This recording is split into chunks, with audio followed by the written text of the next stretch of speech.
Fala pessoal, meu nome é Lion Lopes e está começando mais um Startup Life, seu podcast sobre negócios, tecnologia e inovação.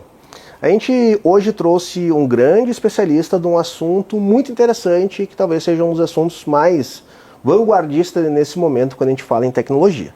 Mas, antes disso, quero trazer aqui e explicar que está, como sempre, a minha grande amiga Cristiane Serra, aqui na bancada do Startup Life. E aí, Cris, beleza? Beleza, e é um assunto que eu fico super interessada, porque recentemente eu terminei um MBA que tinha a ver com o tema, então Legal. tô super empolgada. Então a gente vai falar sobre tokenização de ativos, Web3, e a gente tem um convidado que é mestre no assunto, né, Laila? Exatamente. Além de ser muito conhecedor no assunto, é um dos principais empresários e empreendedores do ecossistema de tecnologia, com cases fenomenais que a gente já conseguiu trazer aqui no mercado brasileiro, sendo super disruptivos em grandes áreas, e hoje também está se aventurando numa área nova. Está aqui com a gente o Andrés da Netspace. E aí, Andrés, tudo certo? Prazer estar com vocês, minha primeira vez aqui estreando, né? Vocês já conhecedores, ela com a MBA, a Cris aqui, então vamos lá, vamos nessa, né? Já está me apresentando como conhecedor, vamos lá. Andrés, para o pessoal, para aqueles que ainda não conhecem o Andrés, dá um pouquinho de uma pílula de como é a história do Andrés como empreendedor. Muito simples, eu sou de Porto Alegre, nasci aqui, falando mais da parte profissional, né? Comecei a minha carreira com 18 anos no estágio, numa pequena empresa, software house, não se chamava startup, uma pequena empresa, eram 2 sócios e um estagiário, que era eu. Sim. E dessa empresa foi muito engraçado que eu acabei desenvolvendo aqui o primeiro sistema de vale transporte do Brasil, aqui em Porto Alegre, para a ATP, isso foi em 86, 87, e isso espalhou pelo Brasil afora e resolveram me dar a sociedade. Da sociedade eu comprei um pedaço, comprei 50%, acabei ficando CEO da empresa. Então daqui eu fui para São Paulo, depois fui trabalhar com o mercado de telecom, fui para passar 2 anos lá, depois a gente conta um pouquinho, mas fiquei 18.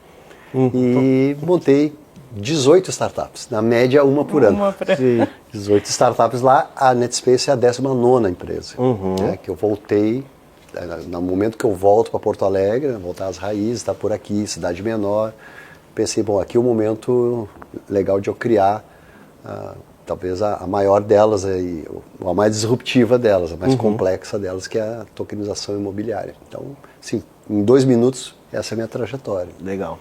E para o pessoal começar a entender o que é a Netspaces, o que ela faz hoje, o que ela está tentando mudar dentro do mercado de real estate. Lá eu gosto de explicar, tem gente que deve ser especialista em Web 2 ou Web 3, né? Mas eu gosto de explicar com que tenho certeza que todo mundo conhece, que é a Web 2. Então todo mundo conhece a internet do delivery, a internet do táxi, do Uber, né? A internet do ingresso, da rede social. Essa todo mundo conhece. A minha mãe conhece também, 90 anos de idade, todo mundo conhece. Essa internet que a gente conhece, ela digitalizou praticamente de tudo. A sensação que a gente tem de onipresença, né? Só que se a gente vai ver o impacto dessa internet no PIB das nações, a gente está falando em menos de 20% do PIB das nações representam o que as empresas de internet no mundo mexem. Cara, tem alguma coisa estranha. O que tem de estranho? Essa internet que a gente conhece, ela mexe em tudo que não tem valor patrimonial. Então, basicamente, mercadoria e serviço. É lindo assim, é um setor gigante, mercadoria e serviço. Mas o patrimônio do mundo está fora da internet. Eu fui me dar conta disso só 5 anos atrás. Talvez quem está na internet Web 2 acha que é unicórnio, grandão, né? Por exemplo, eu vim lá da operação da Móvel, que tem o iFood. O iFood movimenta 0,5% do PIB do Brasil. A gente se sente orgulhoso, 0,5% do PIB, né? Mas só o setor imobiliário, por exemplo, movimenta 10% do PIB. Então, quando eu me dei conta disso, eu me dei conta que as coisas que mais têm valor no mundo patrimonial ficaram de fora da internet. E a maior delas é o imóvel. É a maior classe de ativos do mundo, o pessoal fala em 400 trilhões de dólares. E quando eu vim para cá, comecei a estudar o que seria a nova onda, né? Há 5 anos atrás comecei a estudar o que seria o 5G traria de novas startups. Comecei a ler papers que falavam de, olha, vai ser tipo um tripé de inteligência artificial, blockchain e internet das coisas. E nenhuma das três eu conhecia há 5 anos atrás. Falei, nossa, estou analfabeto, né? Não conheço inteligência artificial, não conheço a internet das coisas, não conheço blockchain. Talvez tenha muita gente que não conhece até hoje, né? Sim. E eu, então, fui estudar o blockchain, e ao estudar o blockchain eu casei essa visão de que os imóveis não estão na internet, e blockchain está aí, vai ser chave da Web3, é a chave da Web3, então vamos montar uma empresa que tokenize os imóveis, vamos focar nisso. Por isso que eu fiz assim, março de 2021, foi quando o primeiro de março, nós montamos a empresa aqui em Porto Alegre, ali na rua Protásio, na Avenida Protásio Alves. Uhum. E daí, quando a gente fala ali em 2021, a gente está falando de uma economia pós-Covid, onde a gente tinha um mercado de venture capital ainda bem aquecido e tendo os primeiros indícios de aplicação real, não aplicação real, mas de algumas aplicações que estouraram a bolha quando a gente fala em blockchain. Então a gente pode trazer aqui talvez uma dos primeiros indícios de que a bolha foi estourada de blockchain quando a gente fala de criptoativos, quando a gente fala, inclusive ontem a gente estava conversando sobre NFT, né, que foi algo que estourou a bolha e trouxe para o conhecimento do público em geral, cara, o que é isso, o que é blockchain, como que funciona. Foi a palavra do ano, né? NFT do Google foi a palavra mais buscada. Exatamente. Em 2021. Com base nisso, Andrés, como que tu foi mapear o mercado para entender que blockchain para o mercado de real estate seria algo que poderia revolucionar como a gente faz transações de propriedades?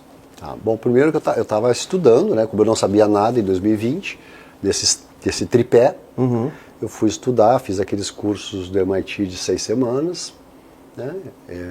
Ele é uma medida certa, você não se aprofunda, mas sabe bastante em 6 semanas, e eu estava lá escrevendo o case. Cada semana eu tinha que escrever um pedaço do paper. No final, o curso falava assim, faça uma startup agora. Sim. Sim. E eu caiu a ficha e falei, pô, vou fazer. Eu estava comprando um monte de imóveis aqui em Porto Alegre. Um monte de imóveis no centro histórico, prédios, imóveis na planta. E eu estava desgostoso com aquele processo, né? Estava vivendo a jornada do comprador de imóveis de papel. Né? E eu tinha que escrever esse case. Ao escrever o case, eu tinha que pesquisar. Eu comecei a pesquisar no mundo, falei, nossa, isso aqui é um problema no mundo, não é um problema meu aqui. Dubai está estudando isso, a Alemanha está estudando isso, Estados Unidos, Nova York e Miami já eram polos de tokenização imobiliária, os grandes fundos. Então comecei a acessar um monte de documentos e comecei a ler como que era feita a tokenização. Só que daí, como eu era o primeiro cliente, é muito boa essa pergunta, porque se eu não fosse o primeiro cliente, talvez eu usasse um modelo que inclusive vigora até hoje, que é tokenizar e levar para o mercado de capitais. Todo mundo, quando pensa em blockchain e real estate, pensa em fracionamento e jogar pulverizado. Né? Só que eu era o proprietário dos imóveis, eu tinha aqui uns 40 imóveis que eu queria tokenizar. E eu não queria perder a coisa mais mágica do imóvel, que é a posse. Eu não posso perder a posse do imóvel. Eu vou tokenizar, pulverizo, onde é que vai estar meu imóvel? Está na bolsa? Se eu não vender tudo? Todas aquelas perguntas tradicionais. Né? Claro. Então eu comecei a estudar, nesse paper eu comecei a escrever e falei, não me serve o sistema que está sendo feito nos Estados Unidos, não me serve como proprietário o sistema que estava sendo feito na Alemanha, em Dubai na época. Eu preciso uma conexão com a matrícula. Né? A gente foi talvez a primeira empresa do mundo que olhou para esse lado, mas mais por uma necessidade do primeiro cliente, que tinha 40 apartamentos para fazer. E aí a gente fez uma coisa muito interessante, a gente inverteu o processo, a gente não tokenizou a matrícula do primeiro imóvel aqui, mas a gente matriculou o token, a gente fez o processo inverso, por exigência minha como proprietário. Eu falei, olha, se não tiver, eu não sou advogado, mas eu fui lá pesquisar no Código Civil, artigo 1245 do Código Civil fala que transmissão do direito real, propriedade civil se dá em ambiente registral, aquele que não registra não é dono, vocês conhecem muito melhor que eu isso, né? Eu falei, cara, eu preciso de conexão com a matrícula. E aí conheci o meu atual sócio, advogado, doutor em Direito, especialista em blockchain, e Ele estava me dando um desafio, eu falei, cara, vamos montar uma empresa junto aqui, eu faço o aporte, coloco os imóveis, mas eu preciso botar esse token na matrícula. Ele falou, cara, que loucura é isso. A gente começou a dialogar sobre o token na matrícula. E ele olhou e falou, dá para fazer, vamos fazer um plano de 100 dias, eu vou fazer um arranjo jurídico e um arranjo de tecnologia, vou combinar os dois, e nós vamos bater lá no cartório, sem pedido de aliança, mas simplesmente com o Código Civil debaixo do braço, e nós vamos dizer, olha, tudo bem, viemos tokenizar uma matrícula. Né? Sim. E fizemos isso, e isso ocorreu no dia 18 de maio de 21. 18 de maio de 21, aqui no centro, na primeira zona de registro, na Leonardo Truda, foi feita a primeira tokenização imobiliária do Brasil, depois a gente ficou sabendo que talvez seja até do mundo, com o token atrelado à matrícula do imóvel. E como que foi essa conversa, André? Chegar lá pro Cara, muito legal. tabelião lá, pro cartório. É a melhor pergunta de todas. Explicar, olha, a gente quer fazer isso daqui. É a melhor pergunta de todas. Eu diria assim, olha que interessante, foi indiferente. Eles foram indiferentes, foi feito em 15 dias. Tá. Porque eles também não estavam entendendo o que estava acontecendo. Né? Pô, nem sabiam que era o primeiro imóvel do Brasil, ou talvez do mundo, né, com o token atrelado. A tradição ligada na inovação, né, na disrupção, amarradas. Né? Porque muita gente estava tentando disruptar sem a tradição. Sim. Aí não dá para rasgar o papel, você quer rasgar a tradição, né? E aí eles foram indiferentes. Daí o meu sócio voltou lá e falou, Andreas, minha caixa de vinho. Né? Eu falei, cadê minha caixa de vinho? Tinha uma promessa. A promessa era de limite de 100 dias, tinha que fazer. Nós fizemos no dia 70. No dia 70 ele foi lá e conseguiu o registro.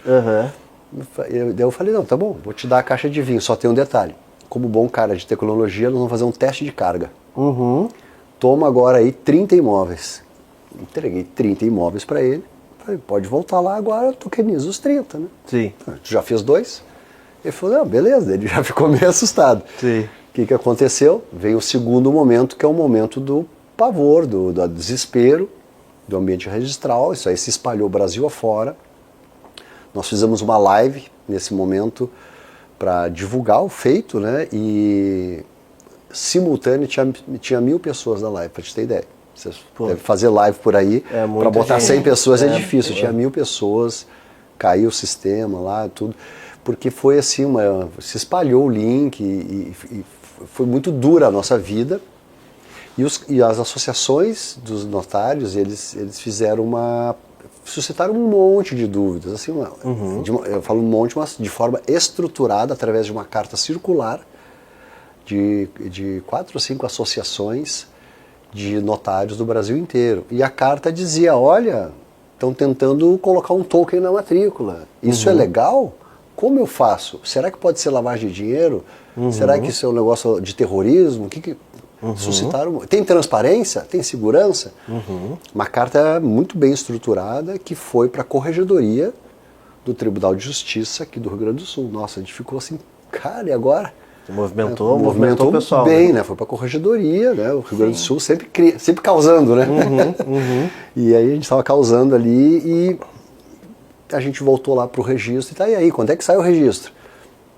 Olha, pode sair em 2 meses, pode sair em 1 ano, depende da Corregedoria. A gente pensou, e agora, como é que faz? Sim. O token era nosso, o imóvel era nosso, a plataforma era nossa, o arranjo jurídico era nosso, tudo era nosso. Não tinha nenhum cliente externo envolvido que pudesse suscitar alguma dúvida, e a gente falou, vamos vender o imóvel. Está na matrícula, vamos vender o token atrelado. Depois a gente pode falar um pouco mais sobre como é que é o arranjo, né, os direitos obrigacionais sobre o direito real. E vendemos. E não tinha saído o resultado da Corregedoria, e aí o que aconteceu? Tivemos muita sorte que a pessoa que comprou era aqui também de Porto Alegre, ela achou numa imobiliária, comprou, e era uma professora de balé de 82 anos. Olha aí. A gente falou, nossa, que case legal, cara. Sim.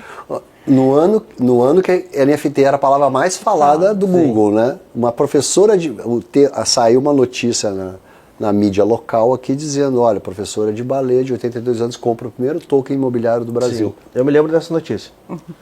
Aí eu vou te contar os bastidores dela agora. O que aconteceu? Daí isso vazou para a mídia nacional, chegou lá no G1 Nacional, o redator foi muito feliz e falou, não, peraí, só um pouquinho, professora de 82 anos, vamos ser mais transparentes, uma idosa. Sim. E aí trocou para idosa de 82 anos e aí subiu no Top Trends, Sim. lá do portal e começou a ir pro Jornal do Almoço, televisão, parará. Foi muito legal, porque daí veio o provimento, muito rápido, né, porque também a mídia querendo, todo mundo querendo, né, que desbravasse isso. E veio um provimento, que é o provimento 38 de 2021, que vai lá e tira todas as dúvidas que tinham sido suscitadas, né? Olha, o token, em primeiro lugar, procedam, é legal, tem que fazer, né? Eu estou fazendo uma transação tradicional de permuta de uma propriedade civil por um criptoativo. Eu sou maior de idade, tenho os direitos todos, não estou fazendo nada ilícito, tem que fazer, então foi registrado. Tinha umas dúvidas tributárias do tipo, poxa, quando eu faço mint do token lá, talvez custe R$500 para criar o token, mas o apartamento custa 500 mil. Como é que eu faço? Atribua ao token o valor do imóvel. Né? Se tu está fazendo a permuta, sem torna, né? Então foi esse tipo de detalhes também tinha no provimento. E daí foi um período que os cartórios eles até ficaram contra. E dá para entender, né? Puxa, mas eu sou a tradição, eu faço o registro. De repente tem um cara usando o registro, né, e ainda fazendo um outro registro que eu desconheço. Um bom momento contra, mas isso mudou um pouco com o avanço do Drex em 2023 para 2024.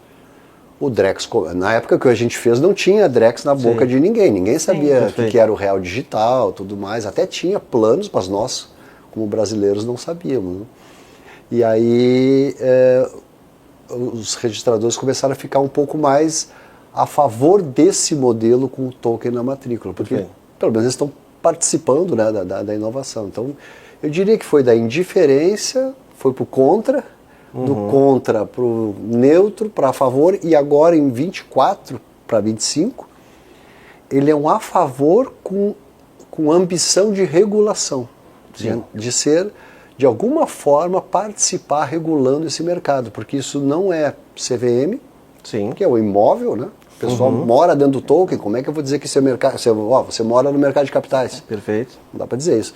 Não é Banco Central? Não é Banco Central, porque não é puramente uma fintech, talvez tenha conexão por causa do dinheiro circulando, né? Vocês devem conhecer isso muito bem. Mas tem um vácuo ali, né? Está bem perto do COFES, que regula a profissão de uma intermediação, porque a intermediação tem que ser feita por um corretor, regulamentado por lei, né? É uma autarquia lá que controla a profissão de corretagem, né? Eu, como não corretor, não posso intermediar o imóvel de vocês, seria profissão ilegal, né? Então a discussão que está na mesa agora é essa, depois de 4 anos, quem vai ajudar a regular esse mercado. Perfeito. Né? E tu trouxe um ponto que eu queria voltar umas linhas atrás, André. Tu falou assim, depois eu explico para vocês como que funcionou o arranjo jurídico para a gente colocar isso a funcionar hoje. Eu quero falar muito sobre Drex, que é um assunto que eu gosto bastante e certamente vai impactar muito a NetSpace no futuro. Mas, 4 anos atrás, tu consegue compartilhar qual foi a linha de raciocínio que vocês utilizaram juridicamente para manter essa estrutura operando, funcionando e dar segurança para todos os players envolvidos? Exato. É muito boa essa... Bom, essa é a parte mais legal, mais... assim, que dá os alicerces, né, ao que a gente está fazendo. Existe esse tal do direito real sobre os imóveis. Então, e ele está lá no Código Civil, está legislado que a gente tem que respeitar o ambiente registral. Então, no futuro, isso vai evoluir. O ambiente registral vai transmitir o direito real digitalmente. Digamos, daqui 10 anos, se for rápido. Tem que mexer no Código Civil, é uma coisa ampla. A gente olhou, somos uma startup, falou, não podemos esperar isso. Então, o que a gente vai fazer?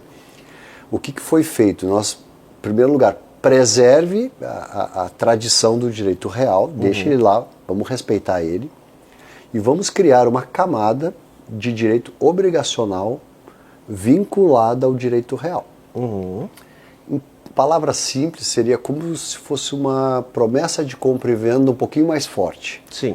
É uma promessa de compra e venda que não está na gaveta, ela está registrada publicamente, ela poderia ser auditada, ela tem efeito de poder alienar não o imóvel, mas alienar o token. Eu posso alienar o token e o token travar o imóvel. Então, ele grava o imóvel como se fosse semelhante a uma alienação fiduciária. Ele é uma alienação fiduciária do token. Né? Perfeito. Então, são três pés desse alicerce de arranjo jurídico que a gente falou. O primeiro pé é a vinculação do token na matrícula. Então, é um elo bidirecional. Na matrícula se coloca lá a hash do token, ou na escritura, ou no próprio registro da matrícula, na averbação, com o código do token, a rede que ele está, se é Polygon, se é Ethereum, se é Ripple. Qual que vocês usam mais de um? A gente está usando, até então estávamos usando Ethereum, há 2 anos atrás começamos a usar Ethereum mais Polygon, e a partir da semana passada somamos Ripple. O Polygon e o Ripple, eles são um fork do Ethereum, não é mais? São né? VMs, eles são compatíveis, né? E a gente fez questão que fosse para poder ficar um ambiente... Legal. Quando o imóvel não será fracionado, a gente normalmente usa Ethereum, porque a transação é mais cara, mas também tem mais tradição. É a raiz de tudo, né? Perfeito. Quando é um imóvel vai se fracionar, aí a gente usa Polygon e agora vai usar Ripple também. Mas então o primeiro pilar desse tripé que embasa o arranjo jurídico é a vinculação do token na matrícula, e a matrícula do token. Isso juridicamente, eu não sou advogado, mas o que os advogados que criaram isso dizem que é quase perfeito. Olha, tá legal, eu já crio esse vínculo, estabeleci. Só que falta esclarecer juridicamente o que quer dizer aquilo ali. Então foi feito um regulamento. Foi trabalhado um regulamento de umas 30 páginas, 80 artigos, para garantir que, se a Cris for uma compradora, ela tenha explicitamente, até com desenhos, com visual law, para você como consumidor poder entender, que você tem como comprador todos os direitos e deveres iguaizinhos de um proprietário civil, obrigacionais, mas que pode forçar o direito real. Então vamos dar um exemplo. Lá nesse regulamento está escrito assim: o proprietário digital que detém 100% do token, ele pode comprar, vender, onerar, dar em garantia, usar como colateral, fruir, locar, fracionar, ceder. Pode fazer tudo que um proprietário civil pode fazer como direito, e tem alguns deveres: pagar IPTU, pagar o ITBI quando acontece uma transação que transmite a propriedade civil, e assim vai. Tá? Condomínio, taxas municipais, taxa, tudo que for, direitos e deveres. Então, resolvemos um segundo pilar. Primeiro pilar, matrícula, segundo, regulamento.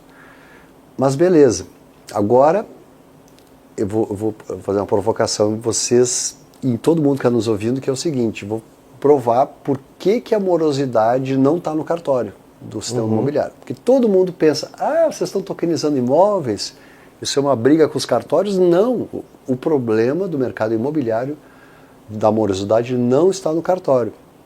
Está nesse terceiro pilar que a gente teve que criar, que é a figura do custodiante da propriedade civil. Que no mercado financeiro se chama de banco.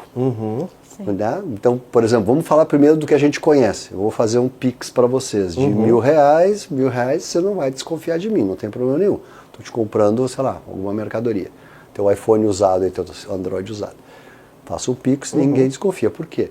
O dinheiro está lá no banco, em custódia, eu estou te passando só uma representação. Se eu te passar R$1 milhão, vai acontecer a mesma coisa. Por um apartamento, você não vai desconfiar porque eu estou te passando um Pix de R$1 milhão.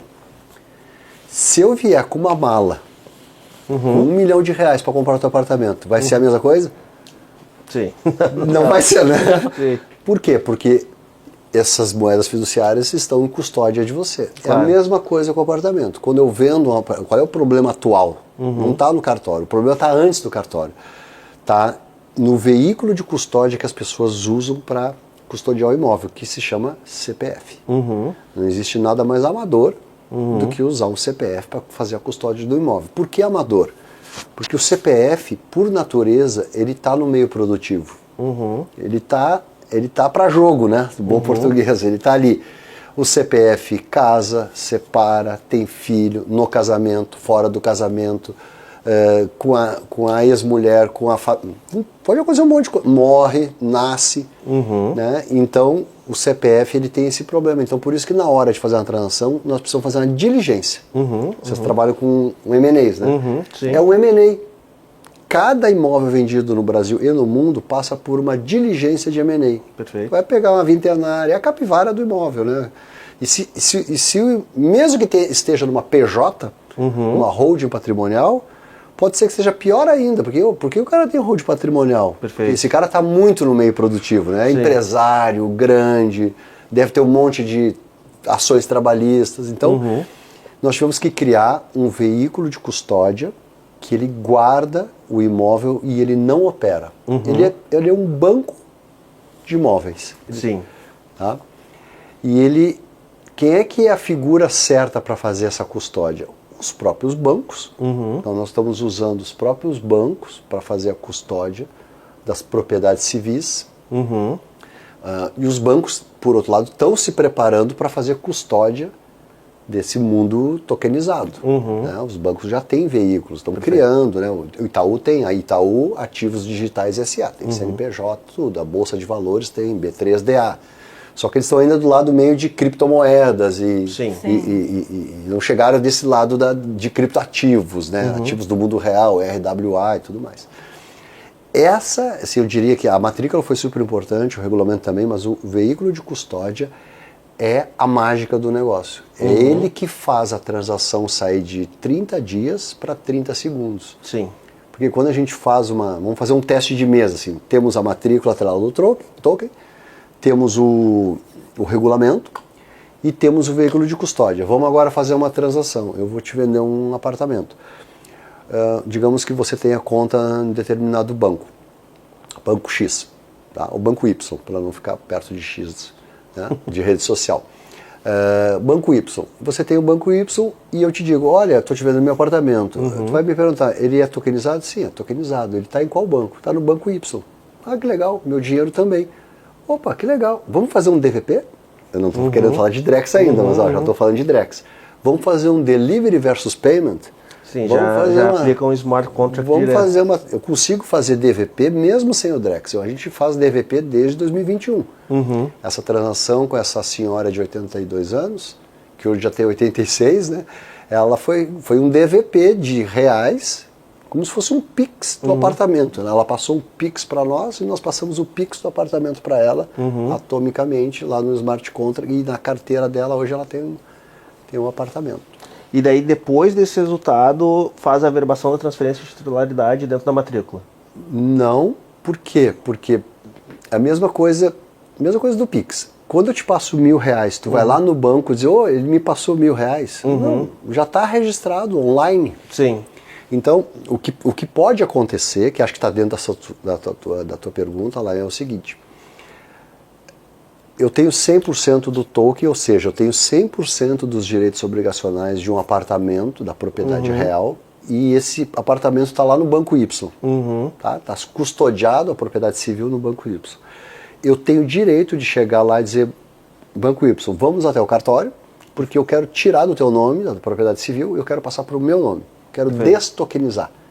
Mas se ele quiser continuar tokenizando e fazer as transações da forma mais eficiente, perfeito. Se eu vender o token para você, perfeito. O imóvel vai continuar no Banco Y. Genial. Ele vai ficar parado. Genial. Inclusive, ele não gera, nesse momento, ITBI. Com certeza, os municípios vão ter que ter um similar ao ITBI, uma taxa municipal, para poder prever a transferência de direitos obrigacionais sobre o imóvel. Porque lá, o fato originador, né, do ITBI é a transmissão da propriedade civil. Exato. E nós não estamos transmitindo a propriedade civil. Sim, não tem um fato gerador tá propriamente dito, né? Esse exemplo que eu dei para vocês é um exemplo de imóvel secundário que já está no mercado, ou seja, todos os imóveis que estão aí já estão no mercado. Esse é como se fosse instalar um farol de LED num carro antigo. Dá para instalar? Dá. Então a gente fez mais de 50 instalações de farol de LED no carro antigo. Mas a beleza do que a gente começou a fazer no ano passado para cá foi instalar, que eu brinco, né, o farol de LED na fábrica. Sim. Então nós estamos indo lá nas incorporadoras, Brasil afora, e mostrando para eles como tokenizar já na planta. E isso mata aqueles... Para quem não conhece tanto do mercado imobiliário, né, tem muito do contrato na pedra, né? Que é, pô, tu tem lá a promessa de compra e venda do imóvel, aquele contrato daquele pedaço fictício de um imóvel que não existe ainda, ele roda 3, 4 vezes antes de começar a construção, né? E esse formato é perfeito para isso. Ele tira da gaveta os contratos de gaveta. Mas como que está a recepção agora do mercado das incorporadoras com essa nova ferramenta disponível para conseguir dar mais eficiência? Porque aí tu trabalha numa questão muito importante, né? Que o pessoal... Por que blockchain é tão importante para transações, assim, né? Porque ele reduz muito a inadimplência e aumenta muito a confiabilidade, né? Em transações quando tu está plugado dentro de uma blockchain. Certamente, eu sou um dos defensores que o mercado de real estate é um dos mercados que mais vai se beneficiar disso. Mas eu queria entender, assim, dentro do mercado das incorporadoras, eles estão recebendo isso de forma super positiva, estão empolgados com isso, ou eles ainda têm um certo receio? Porque quando a gente trabalha com mercados muito tradicionais, qualquer tipo de mudança, eles, em algumas circunstâncias, eles podem ter um pouco o pé no freio de, cara, sempre foi feito assim, sempre funcionou. Agora, eu fazer uma mudança, talvez eu precise de mais tempo. Como que está sendo recepcionado isso? Até 2023, eles estavam muito céticos, né? Mas 2024, a gente diz que foi o ano do Drex na mídia. Saiu até na grande mídia de televisão, né? Então, assim, todo mundo, o povo sabe o que é Drex, tem até viés político em cima do Drex, com Pix e tudo mais, porque o povo sabe muito o que é Drex, né? Então, como o Drex começou a empurrar o mercado de tokenização, quem tiver reais digitais no futuro não vai comprar imóvel de papel, vai querer comprar imóvel tokenizado. Então isso ajudou muito. O ano passado foi o ano das incorporadoras. O ano passado a gente começou com uma incorporadora, a gente acabou com 14 em projeto. Legal. E nós fechamos com 600. Tem 600 incorporadoras no Brasil, preparando, não dá para fazer tudo esse ano, nós vamos fazer só 100, preparando uma esteira de tokenização. Só que eu vou até te dizer uma coisa, lá, nós temos um problema inverso da adoção. Eles querem ir para a linha de chegada já, eles já querem para 2030. O que as incorporadoras que já sacaram, essas 600 já sacaram e querem fazer? Nossa, eu quero vender pulverizado, e quero vender para 10 mil pessoas, eu quero botar na exchange, fiquei sabendo dessas exchanges mundiais, eu quero botar em 100 países para vender, e era isso. E aí a gente não tem um ambiente regulatório pronto para isso. Sim, para esse volume, assim, né? E para esse tipo de uso, porque o que regula o mercado o que está fora da regulação é, na verdade, a forma que você dá uso da tokenização. Por exemplo, a tokenização do jeito que a gente faz é uma tokenização imobiliária, não é mobiliária. Ela é do mercado imobiliário e ela é feita com crescido corretor e tem posse, tem gestão de posse e a pessoa mora no token. Eu sempre brinco com isso. Mas se a gente deixar essas incorporadoras, essas 100 que vão começar, o desejo delas é ir lá para 2030 e dizer assim, não, mas eu já quero vender para 10 mil pessoas. Para o mercado público mesmo, né? Então a gente está num processo educacional dizendo assim, olha, nós não estamos numa fase de varejo. O mercado não começa pelo varejo. O fracionamento é o varejo. É como se uma produtora de televisões, há 25 anos atrás, fosse vender direto ao público. Você não pode fracionar, porque você está estragando o seu próprio mercado. E aí a gente fala uma coisa super importante que a maioria das pessoas não se dá conta, inclusive quem está em tokenização. A tokenização imobiliária serve para duas grandes personas. Para quem não tem acesso ao bem, então, ou seja, para quem não tem o dinheiro para comprar um imóvel de 500 mil, que é fracionar, mas serve para quem tem muito dinheiro também. E o dinheiro está no mercado de capitais e ele quer ficar oscilando entre capital e mercado imobiliário. Ele só não oscila para o imobiliário, porque o imobiliário analógico é só de ida, né? Não tem volta. Todo mundo fala, imóvel se compra, não se vende. Né? Sim. A liquidez é mais difícil realizar uma boa venda, a não ser que você seja especialista. Então, a nossa preocupação é de segurar a ansiedade do mercado das incorporadoras, porque elas já querem fazer grandes projetos de fracionamento. A minha pergunta é em relação justamente a isso. Enquanto tu estava explicando toda a forma como é feita, a gente percebeu que em vários momentos tem muito forte a questão da educação sobre o tema, né? Ali nos cartórios, agora tu trouxe das incorporadoras, a gente costuma dizer que a gente tem que, em muitos momentos, educar o cliente, mas nesse caso todos os players precisam aprender um pouco mais, né, sobre isso, porque é muito novo. E funciona assim, ó, a gente brinca lá que é um xadrez, né? É um jogo que o que manda nesse jogo é a tática, não é a estratégia. A estratégia é fácil. Todo mundo sabe, ó, tokenização, vamos lá, imobiliária, vai voar, vai ser muito legal em 2030, mas como é que chega lá? Sim. É como se fosse um xadrez 3D. De um lado tem as redes de blockchain, que tem um certo tipo de interesse. Talvez não o que o cliente quer ou o que a incorporadora quer. Na outra face tem as incorporadoras, que já querem ir direto para o varejo. Aí tem os bancos. Numa outra face tem os bancos, que querem dar crédito.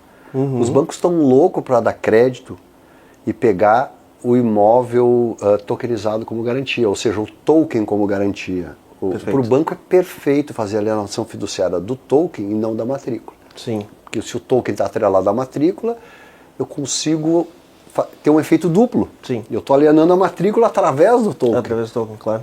Então estão melhores os dois mundos. Só que essas faces, elas estão embaralhadas, porque em todo começo de jogo, né, isso aqui a gente fazendo uma alegoria de jogo, sempre tem as peças querem ganhar sozinhas, ou querem proteger suas posições, então é difícil ajeitar isso, e a gente está fazendo aos pouquinhos. Então a gente começou, primeiro, por que a gente começou em Porto Alegre? Porque 30 imóveis tokenizados em Porto Alegre fazem a diferença, sacode o mercado. Se tivesse tokenizado 30 imóveis em São Paulo, os caras vieram ali e fizeram. Isso é o valor de uma laje na Faria Lima. Sim. Né? E é mesmo, a gente tokenizou aqui 20, 25 milhões. E até em questão de divulgação na mídia. Na né? mídia.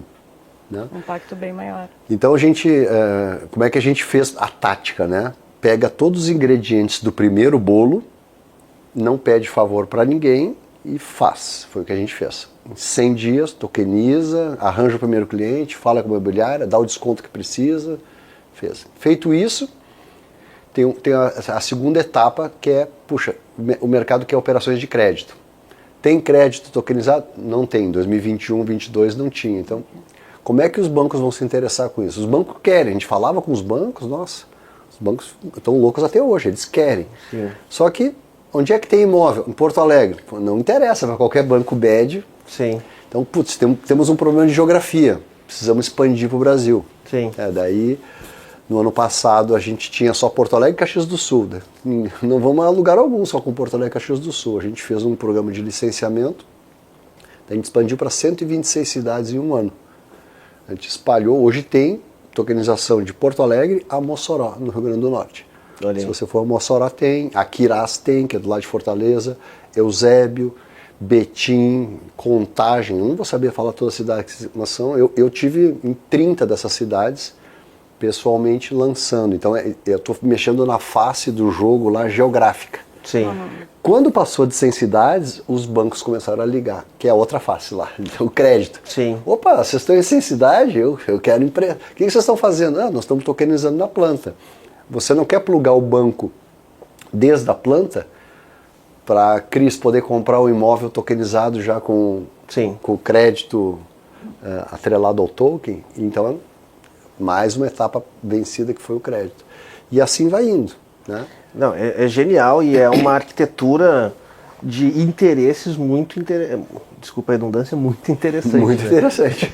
Porque tu tem que entender o que é sucesso para cada um dos players e trabalhar dentro do que é sucesso para cada um deles.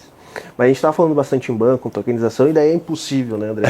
Chegou a hora. Chegou o momento. Agora vem a pergunta de ouro, né?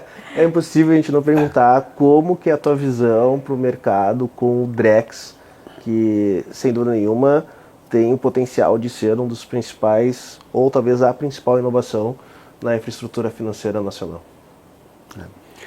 O que eu vejo Bom, em primeiro lugar, aí eu tenho que voltar um pouquinho ao meu histórico, né? Das 18 empresas e da Internet Web 2, que a gente começou falando aqui, que tudo foi digitalizado, exceto o que tem valor. E o que tem valor que não foi digitalizado? São duas coisas que é assim, um Pareto, basicamente 80% do valor do mundo, onde é que ele está? Nas moedas fiduciárias, vulgo dinheiro, né? E nos imóveis. Vulgo a matrícula do imóvel, então assim, é bank ou land bank. É aí que está o patrimônio do mundo. É só vocês olharem para o imposto de renda de quem está nos ouvindo aí, vai ver que o patrimônio não passa na transmissão de propriedade.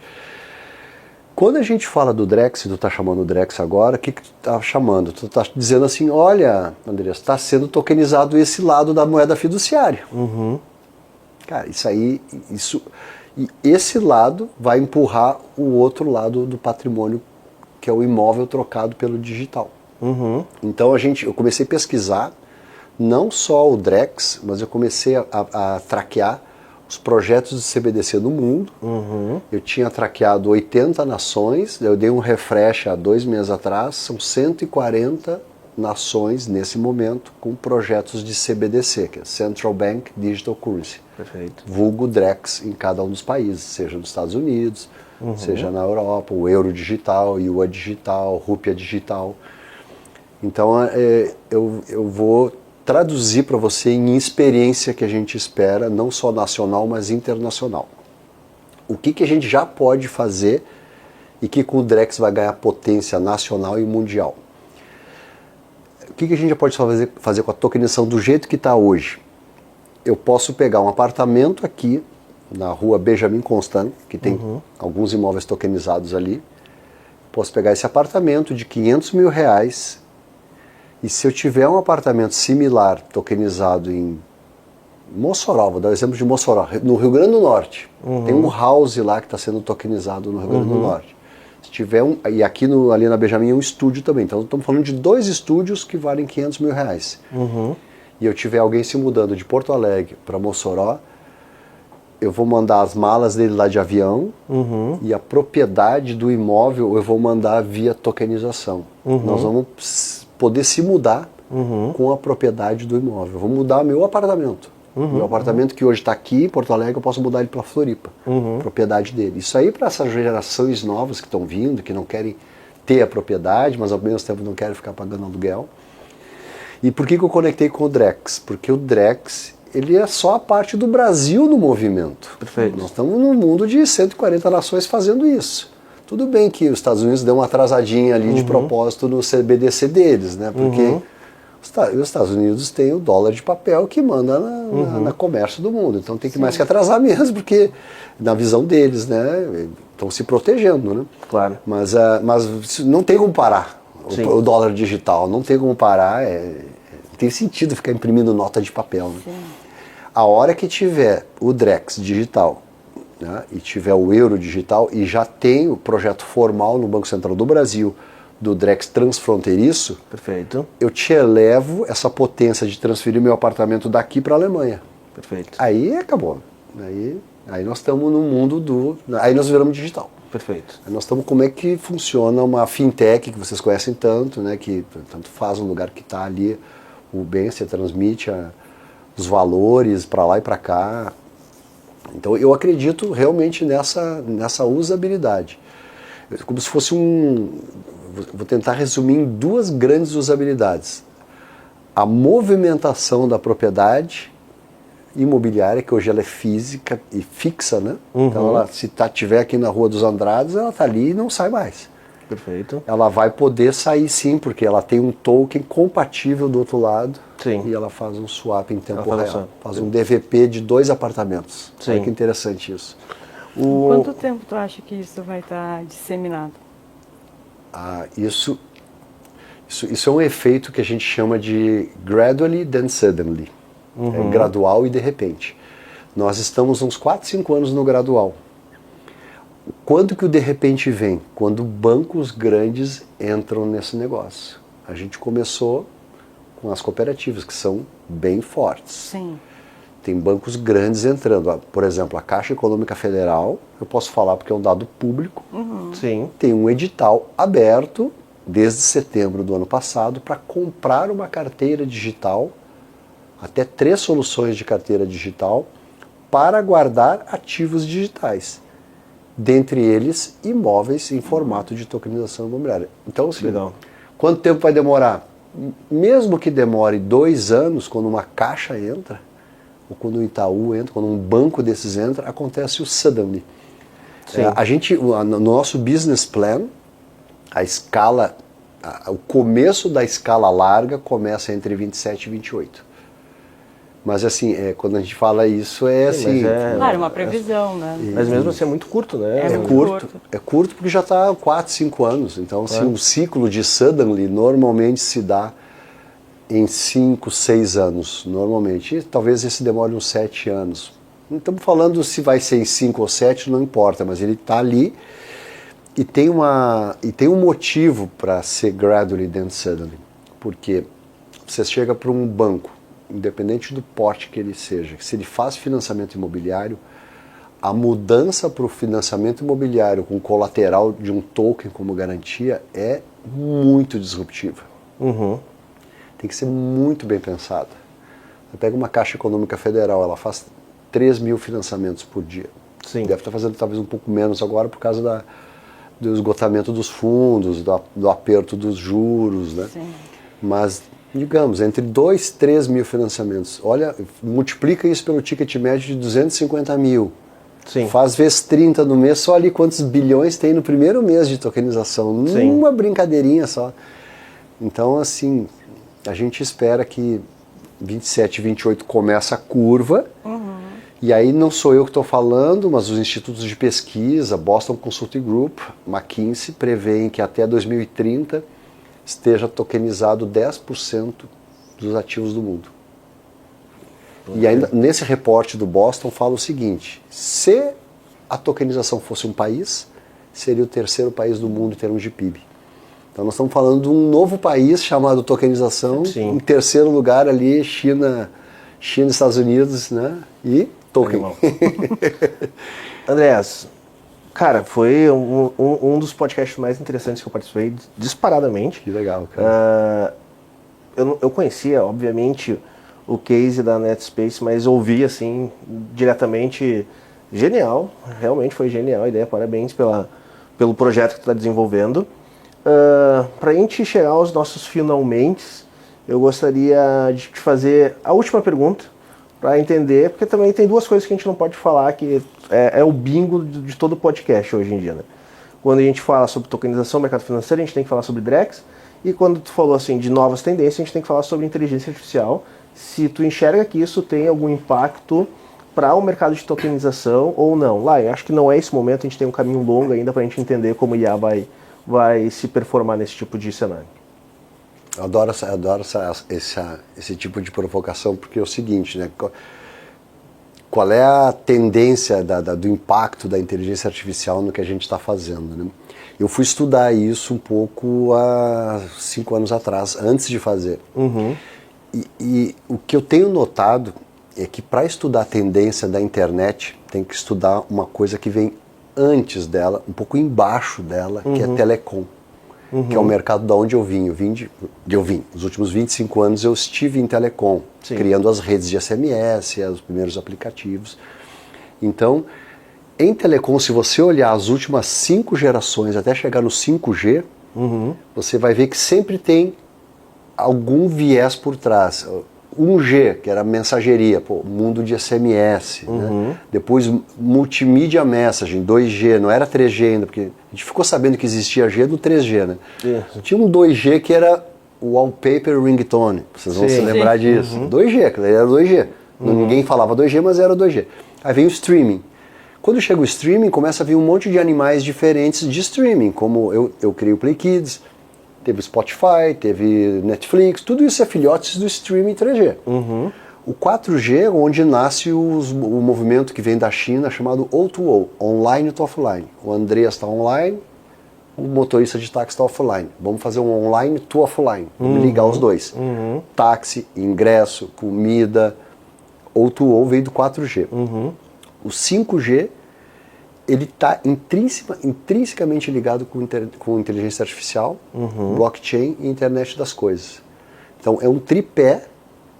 Quando perguntou, e a inteligência artificial? Eu te diria, ele está intrinsecamente ligado com o 5G, com a quantidade de informações e com a internet das coisas. A gente tem hoje no mundo cerca de 20 bilhões de coisas conectadas na internet.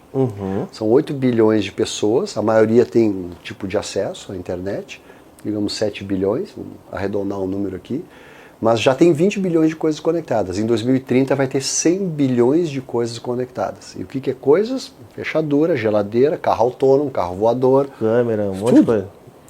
Para isso precisa muita inteligência artificial. Sim. Para isso precisa processamento na ponta, que eles chamam de Edge. Né? O 5G tem a ver com processamento na ponta, antena de menor latência, menor coverage, né? Mas com alta entrega. E ali tem que ter também blockchain registrando na ponta as transações, porque vai ter transmissão de propriedade, um monte de coisa acontecendo que não vai poder ir para um data center lá na Califórnia. Sim. Então, assim, eu acho que essas coisas estão intrinsecamente ligadas. Sim. Assim como lá no 4G, os sistemas de logística estão ligados nos marketplaces, Perfeito. né? Tipo, o iFood tem uma rede logística. Se não tiver logística, não tem comida. Né? Claro. O Mercado Livre também, mesma coisa. Sim. Então, eu vejo nativamente ligadas as coisas. É essencial para conseguir trazer uma escala necessária para a quantidade de transações que a blockchain tem o potencial, né? Transformar potencial e potência depende de inteligência artificial, né? Eu estou muito certo disso. Maravilha. Andrés, muito obrigado por participar. Separar um tempo, principalmente durante a South Summit aqui em Porto Alegre, que é muito movimentado, certamente a tua agenda também está super movimentada. Deixa aberta aí para tu se despedir da nossa audiência, deixar o teu recado final, se alguém escutou e tem interesse de conhecer mais a NetSpace, se quiser, cara, eu quero ter um imóvel, eu quero ver como faço para tokenizar, como que faz para entrar em contato. Então, deixa aberta aqui a audiência para tu deixar teus recados finais. Vou fazer uma coisa mais legal que deixar só o recado, que eu vou deixar o imóvel. Olha aí. Olha só, Porto Alegre, onde eu falei isso no South Summit, no painel. Porto Alegre é considerada a capital nacional do imóvel digital. Olha aqui aí. que foi criada a primeira. Sim. E hoje tem 76 no Brasil, 50 são de Porto Alegre. Legal. E a maioria aqui pertinho, tudo no centro aqui. Sim. Um dos imóveis a gente usa para educação. É uma sala comercial na Rua dos Andradas, famosa Rua da Praia. Ela possui, nesse momento, 9.000 proprietários. Olha aí que Uma sala. Uma sala, 9.000 proprietários. E vocês estão nos ouvindo, vão também ser proprietários. Se a gente puder entrar lá no propriedade.digital/experimente, vocês vão fazer o airdrop do imóvel. Você vai baixar o imóvel real, que está aqui na Rua da Praia, ele tem aluguel. Quem tiver esse pedacinho do imóvel vai ganhar um pedacinho do aluguel. Que legal. E vai ter a experiência, é um processo educacional. Genial, cara. Pô. E que simbólico também, né? Porque é no centro de Porto Alegre onde começou a cidade, né? Exato. E no prédio mais alto da cidade, que é o edifício Santa Cruz. Pô, genial. Pô, esse é um cara diferenciado mesmo, cara. Eu tive o prazer de conhecer pessoalmente agora. Conhecer só a figura do empreendedor, né, e todo o histórico, e pessoalmente tá explicado o porquê que tu já modificou tanto o mercado e vai modificar novamente. Parabéns mesmo. muito obrigado por ter vindo aqui. E eu vou ser o proprietário agora da uma sala comercial. Pega um pedaço para você aí. Muito obrigado. Todas as informações que vocês quiserem sobre a NetSpace está aqui na descrição do vídeo ou do seu agregador de podcast. Então não perca a oportunidade, que não é sempre que tu consegue ter uma copropriedade no imóvel em qualquer podcast. Então isso sem dúvida só aconteceu aqui no Startup Life. Andrés, mais uma vez muito obrigado. Espero que vocês tenham gostado do assunto. Cris, muito obrigado também por participar. Nos vemos e nos ouvimos no próximo episódio, pessoal. Tchau, tchau.